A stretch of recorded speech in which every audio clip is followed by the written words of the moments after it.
everybody, Tyrone TG3 here. Dragon Ball Daima episodes 4 and 5. At first, I was very set on reviewing this series week by week, but much like with Pokemon Horizons, some of the episodes come together in a way that blends very well if 2 of the episodes are reviewed at once. Also, at least at the time of this video, Dragon Ball Daima will more than likely be on episode 9, so I wanted to avoid this being 5 episodes behind by reviewing 2 of those episodes at once. Looking into the future, I can already see 2 other episodes that I will review at once, but that's for another time. For now, we open with our heroes stranded due to the fact that their plane got stolen the night before, and now they gotta walk to find another. Goku suggests they fly, but that's too plot convenient, so Glorio tells Goku no, cause yada yada yada, air too heavy, waste of energy, yeah, you get the picture. So, they take the long trek to find a plane. Along the way, they go over the landscapes, avoiding a monster that Glorio easily dispatches. This is the first major time we get to see Glorio in action, and I like the idea here that because he's used to the heavy air, he can fight more effectively, and thus has an advantage that Goku doesn't, and that diversifies the team a little. Or at least I thought that would be the case until moments later, a grunt comes out of nowhere and Goku easily kicks this guy's butt. Turns out Glorio can't sense ki like Goku can, and thus he can see enemies coming. In fiction, when a hero that's well established enters a new world, I like the idea that they have to adjust to keep up. It's not even necessarily the fact that they're weaker, but their lack of familiarity and home field advantage to thrive in and change of the settings shows that they have to adjust. And for the most part, Goku's been getting in fights and learning the land pretty well. You can in fact argue that the setup of the Supreme Kai's knowledge, Glen magic, and along with Glorio's street smarts and Goku's brawn, make for a perfect RPG team. And this journey is set up like a video game. Speaking of video games, Goku and Glorio come to the same conclusion on what to do once Goku and the others learn of the Demon Realm's Dragon Balls. He states that it'd be easy and fun if they just fight the Tamagamis and take the Dragon Balls from them, then use the wish to restore themselves back to normal. So much like a video game, there's levels and bosses. I like this setup. It doesn't overcomplicate the plot. And while, yeah, there are definitely some things happening in the background, this makes us understand the cast lineup very well with the goals of the series. Supreme Kai, on the other hand, gets a little suspicious of Glorio, and yeah, you get the picture. But suspicions are cut short as our heroes arrive at a small tea shop where Goku and crew find some food and are introduced to these special bugs. These bugs, when consumed, do all sorts of things like healing, restoring stamina. They even have bugs that fuse 2 characters together. That's gonna turn into a problem later. Yes, Dragon Ball Daima is already hyping up our fandom for some DLC/trading card game OC, and I definitely can't wait to see how they'll bring another fusion into the picture when they couldn't even fully bother explaining the rules of the last one without major retcons. And enjoy the show, Tyrone. Enjoy the show. So at the tea shop, Glorio talks to the clerk and his wife, hoping to get a plane. They do, after some haggling, get a sky seed instead, which turns out to basically be a large catapult. And that's pretty funny to me. It just launches them into the air with no concern of brakes or soft landings, meaning that if Goku and company didn't know how to fly, they would effectively be turned into jelly upon landing. But regardless, they come to the situation okay. Later, however, our heroes see that the villagers in a nearby area are all being shaken down for taxes by having to pay 3 gold coins as tribute by Goma's soldier. For each one that they're short, the soldiers will take 9 years off their life, meaning at the most they can lose 27 years off their lifespan. That's horrifying. But it's here and in the next episode that we learn a little bit more about demon anatomy. Apparently demons can live much longer than humans and Saiyans, so by taking years off their life, it's viewed more as an annoyance. Unless you're an old demon, I guess. After a while, a masked character comes in to ambush the soldiers, only to come up short. No pun intended. Before she's disposed of, we get a wonderful visual of Goku taking care of the grunts and helping the masked character escape. While it's good that Goku stopped the bad guys, Glorio points out that Goku basically made himself a wanted criminal. It's here that we transition into episode 5 with the masked character revealing herself. Episode 5 opens up with the masked character showing to be a young demon girl by the name of Pansy. She's curious of Goku and the others. Supreme Kai and Glorio are actually on the same page here as not to reveal their intentions. Only for Goku to basically spill the beans that they're headed to King Kadan. That got a chuckle out of me for sure. And this alliance forged by unfamiliarity and little trust, Goku's oblivious need to trust everyone leads to the downfall of his allies. Pansy knows the way to the king, so she insists that she joins them in their travels.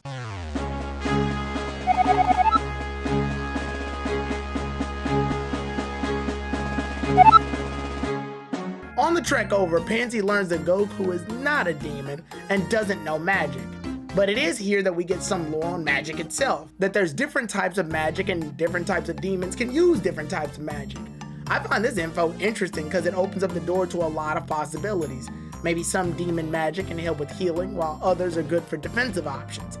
Honestly, between the world building, unique enemies, and adjustments of the land, Daima's shaping up to have Goku and the crew act in a very potentially different way to solve problems that's not the traditional Dragon Ball's late Z and Dragon Ball Super's punching things until it dies formula. I sure hope they can keep this level of interest and all of these unique traits and don't get dropped in a favor of old Dragon Ball habits later on, right?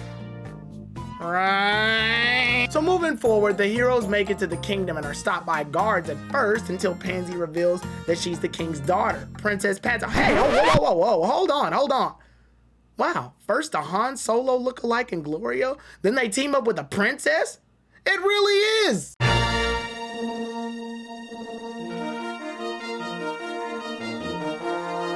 So when the gang finally meets the king, they make a request for a plane. King Kadon sizes up the crew and doesn't expect much out of them since Goku's so small. Pansy reveals that Goku saved her and such. The king claims that Goku can marry her when she gets older, to which Goku responds that he's married already with 2 kids. And that's a wonderful joke, since Pansy nor the king have no context. And honestly, Supreme Kai here ruins the joke by explaining that they've been turned into kids. I really wish that before they had moved on to the next scene, King Kadon had offered Pansy's hand in marriage only for Goku to say that he's married with kids already, and then after that we just transition to the up-and-coming fight. Yeah, clarification for better understanding is good for those 2 characters who don't know the context behind Goku's plight, but I definitely feel leaving it open like that makes for a better joke. A joke payoff. This is especially the case that when earlier in the episode, Pansy states that demons age differently, and she reveals that she's 82 years old, in which Goku's shocked. These jokes back to back like that really hit the blow your expectations out of the water viewpoint that I wish they had stayed consistent with. But moving on to the action, King Kadon's not satisfied until Goku can prove himself strong enough to complete the task of getting the Dragon Balls and defeating Goma. So he has his men fight off against Goku. Goku takes all of the guards in no time, and even while being pinned down, turns into a Super Saiyan. And yes, I know it was in the opening and in the trailers. I knew this form was coming at some point. But really? Episode 5? Really? So to point out my problem, let's go back to the beginning when I said, in fiction, when a hero that's well established enters a new world, I like the idea that they have to adjust to keep up. It's not even necessarily the fact that they're weaker, but their lack of familiarity and home field advantage to thrive in, and change of the settings shows that they have to adjust. And I also said, you can in fact argue that the setup of the Supreme Kai's knowledge, Glen magic, and along with Wario street smarts and Goku Brawn, make for a perfect RPG team. And those 2 moments, I pointed out how I liked that Goku would have to slowly learn and gain back some of his old techniques. But for this narrative, it works because the stakes are lower, and thus we can just sit back and enjoy the adventure. And Goku can run into challenges and use the help of other characters. Here, he just casually transforms into a Super Saiyan, and thus, there's no real need for others. Not when he can literally multiply his speed and powers and abilities by 50 times. Later in Daima, we're gonna see that he can push this even further, and I give a huge eye roll to that, only because I really love the direction that Dragon Ball Daima was going. It was slow, but an engaging approach of not having Goku just plow through all opposing forces. It's only episode 5, and it's against grunts. Why? Why did he need to do this? Why did he need to show this off? Why did he need to... yeah. that. Anyway, after our toy selling display, King Kadon has seen more than enough to be convinced that Goku is Himku and prepares a plane for them to take off to get the Dragon Balls. Supreme Kai tells Goku that something's off about Glorio, as earlier Glorio stated that he was requested by the king, but when they got there, looks like he came to request from the king to get a plane. So he's suspicious and yeah, here you go. Pansy goes with the crew as well, stating that she's good with tech, so if something goes wrong with the plane, she can fix it. And with that, Pansy officially joins the team.